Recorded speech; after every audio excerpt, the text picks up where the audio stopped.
This is Yi Wang. 691 days after losing the closest World Championship final in cubing history, after 9 world records, and becoming the fastest 3x3 solver of all time, he's now standing on the biggest stage in the world, one solve away from reclaiming everything he lost. But we need to understand how we got here. Because going into the greatest world championship in the sport's 43-year history, the stakes had never been higher. And boy did it not disappoint.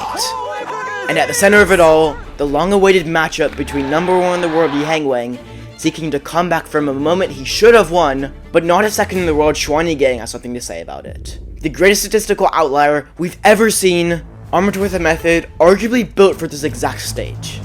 But all of this riding upon the fact that as CVOP starts to become more relevant at the highest level, Yang continues to improve rapidly while still using it, trying to prove that you don't need ZB to compete at the highest level. And with #2 and #3 seeds, Xuanyi and Timon both using ZB, the fight for world champion becomes even that much more interesting.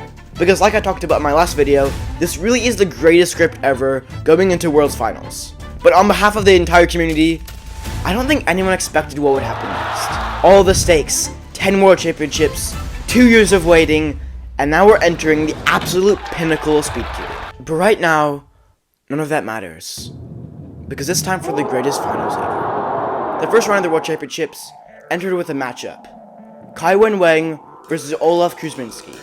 Olaf came in composed, delivering a clean, slightly above average performance. But Kai didn't perform very well, overall landing the slowest average in the entire final. Our #13 seed, Madihiro Onaba, was regarded as one of the biggest contenders for 4th place and a dark horse for the podium, but also previously in Worlds, not performing very well, leading him to being the 13th seed. But sadly, Maddie ended his average with an 8, getting a 5.47 average, but still comfortably sliding him into 1st place so far. But across from him sat 76-time Asian record holder Shang Hook Nam, a veteran who many had forgotten about, but still one of the best solvers ever, who should have won Worlds 2017. Shang ended up getting a 6.33 average, which isn't bad for him by any means. Elsewhere in the bracket, other stories began to unfold. Alexei Svetkov, Russia's 12th seed, posted a 6.59 average. Neo Juarez and 8-year-old Theodor Zajder both turned in top 10 performances, with Theodor placing 6th in the world. But the most unexpected shake came from Dylan Miller. Just months ago, he came dangerously close to defeating Timon in the PSL Grand Final. It might have been a one-off thing, but we all kind of wondered, could he do it again?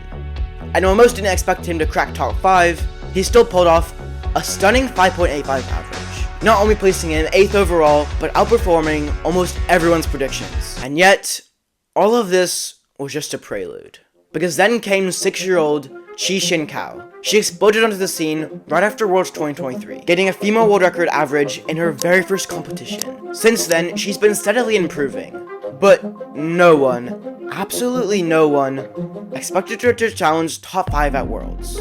She even dropped another female world record average in the first round of Worlds. So with the momentum in her hands, she was ready to absolutely there is a lock up there cross. Incredible turning through up to this ZB 441. Pulling off a 5.43 average, sliding her into 1st place so far. Facing her was Timofey Tarasenko, one of Russia's most promising all-rounders. And in all the chaos of this round, he still managed to carve out a 5.60 average, good enough for 4th place so far. Up next was probably the most unexpected matchup of the whole competition. 2 competitors stepped up who share more than just a podium: Luke Garrett and Luke Greiser. Greiser, in his first ever Worlds final, held his own with a decent average. But Luke Garrett, on the other hand, I didn't know if you guys saw, but my finger started bleeding. We had the band-aid, which is interesting. he delivered a decent average, just not what he was expecting. And funny enough, they actually tied their averages exactly. But now it's time for the top 4 seeds. And the storyline really was unbeatable. Timon was a veteran who's been here before, and knows extremely well how to handle pressure. The only question is he actually fast enough to dethrone the rest? Then Xuanyi as the rising star, who has nothing to lose, seeking to dethrone Yi from his title. But not if #1 in the world, Yi Wang, has something to say about it. The 10-time 3x3 world record holder, back with vengeance from a moment he surely hasn't forgotten. And also, reigning world champion Max Park. Still amazing, but no longer really improving at all. Right now, the current podium standings are Chishin, Maddie, and Theodore. But all of those are subject to change. Because it's time for the greatest ending to World Championship final ever. Number 3 seed Timon Koshinsky faces up against number 4 seed Max Park. A long rivalry that both of them have known very well. Max kicks things off starting on green cross, but a few lockups lead him to a low 6. Definitely not ideal, especially if he wants to spot at the podium. Then Timon steps up and immediately sets the tone. A completely pauseless solve ending in a Pi ZBLL 461. Max enters back with a solid 521, but Timon keeps going with another sub 5. Now, all the eyes are on Max. He really needs to avoid counting that 6 if he wants any shot of getting top 5. He starts on green again, his fingers visibly shaking, but still manages a 590. Decent, but not great. Timon, already counting a sub 5, is in a strong position. And even with a slightly locky ZB, he still gets a 531. On Max's 4th solve, he gets a 605. Now he's counting a high 5 and a low 6. His average is rapidly slipping. Meanwhile, Timon goes in white cross. Clean F2L, a bit lucky in ZB, but it's still a great 474. This guarantees him a sub 5 average. Timon's done this countless times, but this was the first ever sub 5 average in a World Championship final.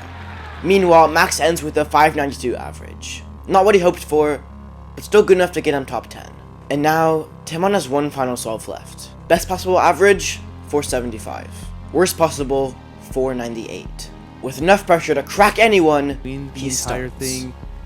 Just incredible stuff. But a lucky F2L costs him, and he ends up getting a 580, landing him with exactly his worst possible average, 498. But now, it's time.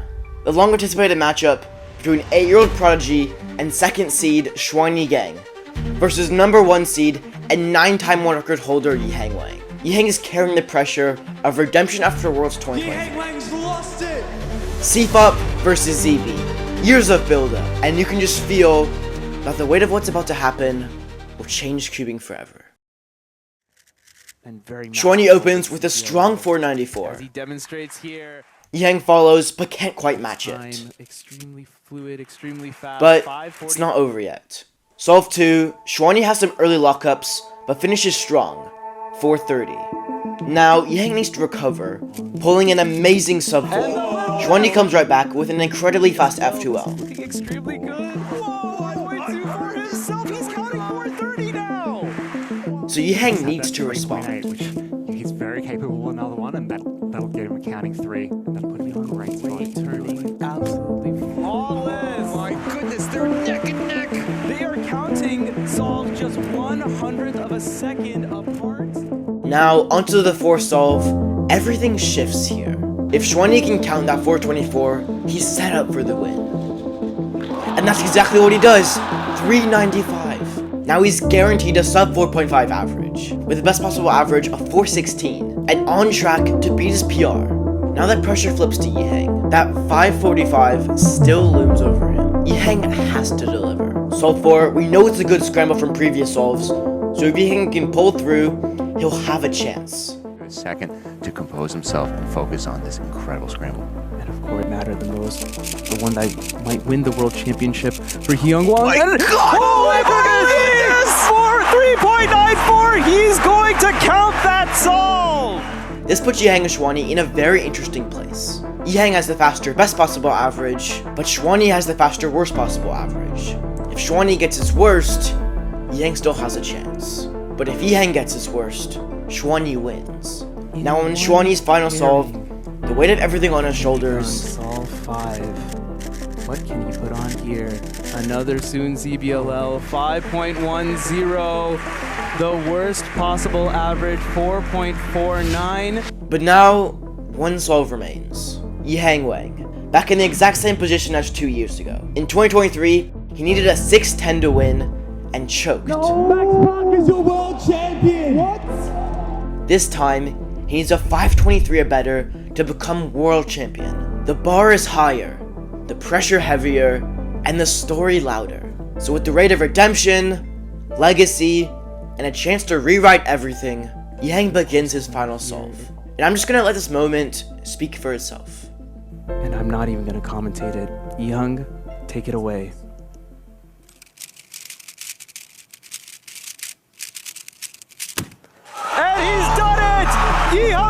is your world champion.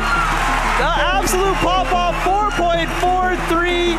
He's done it with an incredible average, 4.23. The podium is all sub 5. Worlds 2025 comes to an epic conclusion. Yeong Wang gets redemption and tastes gold. What an amazing ending to a brilliant story.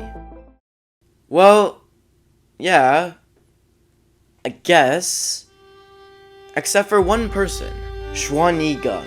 He was almost supposed to win. It only came down to the last solve, and then Nihang stole it. Xuan didn't choke completely, he was way more consistent than Nihang. But when it came down to it, the final moments, when the lights were at their brightest, he couldn't handle it. But I think if we look a bit deeper here, we'll see a pattern. This isn't the end of a story, it's the beginning of a new one. This is exactly what happened to Nihang 2 years ago. He had all the hope, crushed semis, and then it all fell apart in the finals. We can even go all the way back to 2011 in Felix Zemdek's first Worlds, where he was the favorite by far, but he didn't win or even podium. But that moment shaped him, and then 2 years later, he became unstoppable. It happens to all the greatest 3x3 solvers, even in other sports too. In 2007, rookie Lewis Hamilton lost the F1 World Championships by 1 point. Everyone knew he was special, but the story didn't start with glory. It started with heartbreak. But in 2008, he came back and won the whole thing. You see, that's how greatness works.